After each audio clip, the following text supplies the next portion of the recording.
I was about 11 at the time. My dad used to take us camping every summer, sometimes even in winter. Usually he'd take all of my brothers, but this time it was just me, Ethan, Kyle, and Trevor. That was kind of strange because he normally took Michael too, but he was 18 at the time, so we didn't think much of it. We drove out to a forest and set up our tents. By the time we were done, the sun was already setting. We started a fire and sat on some logs nearby. Kyle, being Kyle, decided to tell us scary stories. Looking back, they weren't that scary, but at the time, one of them almost made me pee my pants. Eventually, Dad went to sleep in his tent. Trevor did too. That left just me, Kyle, and Ethan by the fire. Ethan had just started telling a story when we heard rustling in the bushes. Ethan's face went completely pale. Kyle, like the idiot he is, decided he'd go check it out. The rustling got louder as he walked closer, then suddenly stopped. Kyle pushed the bushes apart and said there was nothing there. That's when we heard a woman screaming in the distance. Kyle immediately ran back to his tent. Ethan called him a wuss, but his voice was shaking. The screaming happened again, this time closer. "What the hell is that? Who is screaming?" Ethan said. Then we heard a loud thud. Ethan ran to his tent and I followed right behind him. I didn't want to be out there alone. The next morning, we told our dad what happened. He laughed it off and said we were probably imagining things because it was late. We packed everything up and got ready to leave. Trevor went into the bushes to pee, which delayed us a bit. Suddenly, Trevor came running back toward the car screaming, "Dad! Dad, someone's dead!" None of us believed him at first. He begged us to follow him, and when we did, I wish we hadn't. There was a woman lying there. She was clearly dead. There was blood on the ground around her, bruises all over her body, and a gun near one of her shoes. It didn't look like it had been fired. My dad called the police. Later, they told him that whoever did it knew what they were doing. There was nothing obvious left behind. To this day, I still get chills thinking about it. Sometimes I wonder if the screaming we heard that night was her. I still don't know what we heard that night, but I don't think it was just our imagination.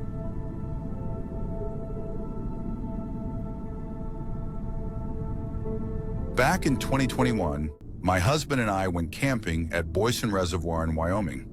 We got insanely lucky and managed to book a beachfront campsite that led directly to the water. The only downside was that it was very far away from the other campsites. We were basically isolated from everyone else, but at the time, it sounded like a dream. If you've never been to Wyoming, it's hard to explain how empty it feels.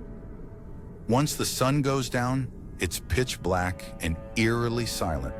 No city noise, no lights, just darkness. We set up camp, enjoyed our fire for a while, and everything felt calm. That didn't last long.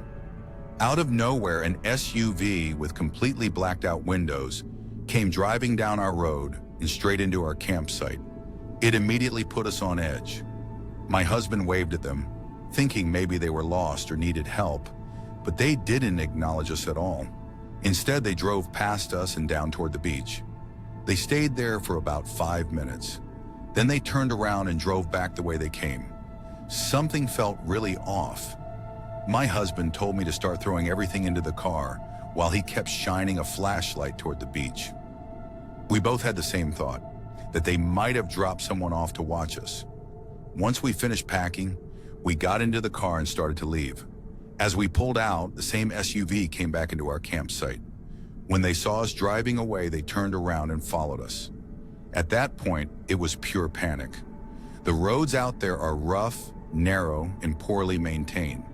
On top of that, wildlife constantly wanders across the road. My husband looked at me and said, "I have to go fast. Are you okay with that?" I told him to just go and get us out of there.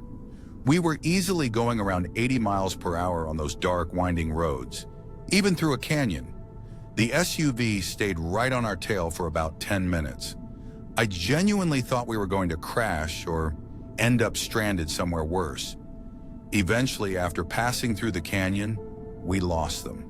To this day, it's the most terrifying experience we've ever had.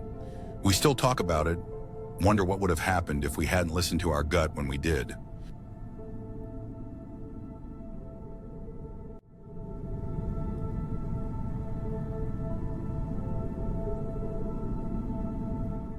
My fiancé and I hiked into a forest in Ontario after being dropped off by a friend on the side of an old, unused logging road. The road ran north to south, so the plan was simple: hike due east into the woods, camp for a couple of days, then hike due west back to the road at a preset time. We were far enough south that there aren't really any large predators like bears or wolves. For protection, I brought a K-bar knife and some bear spray, mostly in case coyotes got interested in our two dogs.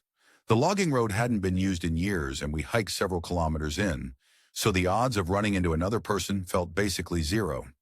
Hunting isn't allowed in the area, and there's no water nearby for fishing. There wasn't any obvious reason for someone else to be out there. There was no cell service. I had a compass, a flare gun, and multiple flares in case of an emergency.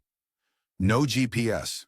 We were careful, avoided risks, and took our time hiking in. It was early fall, but unseasonably cold, well below freezing.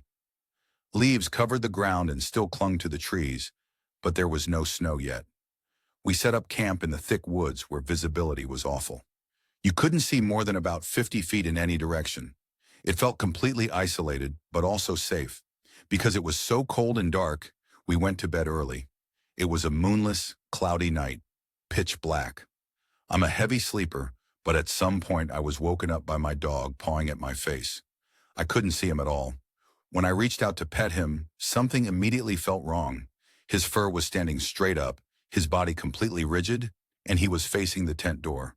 He wasn't growling or whining, just locked in. At first I assumed there was an animal nearby, but the feeling in my gut was different. I camp alone fairly often and don't spook easily, but something about this felt wrong. My dog and I stayed frozen like that for a couple of minutes.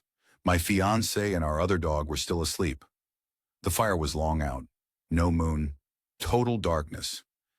Just as I started to relax, I heard something I never expected to hear out there. A phone notification. It was close, maybe 15 or 20 feet from the tent. I saw a faint glow through the trees.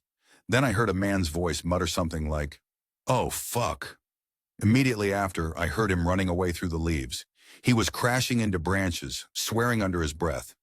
As he ran, a flashlight turned on, the beam swinging wildly through the woods and briefly back toward our tent.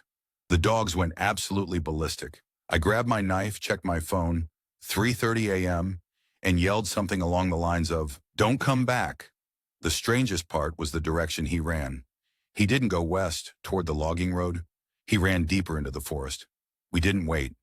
We packed up in the freezing dark and hiked straight back to the road, constantly looking over our shoulders. Once we reached it, we just started walking toward civilization. At first light, about 7 or 8 kilometers down the road, we ran into another group of campers. They let us use their satellite phone, and we called our friend to pick us up a day early. After hearing what happened, they packed up too. I still don't know why someone was out there, or what they were doing so close to our tent, but I think about it every time I hear a phone buzz in the dark.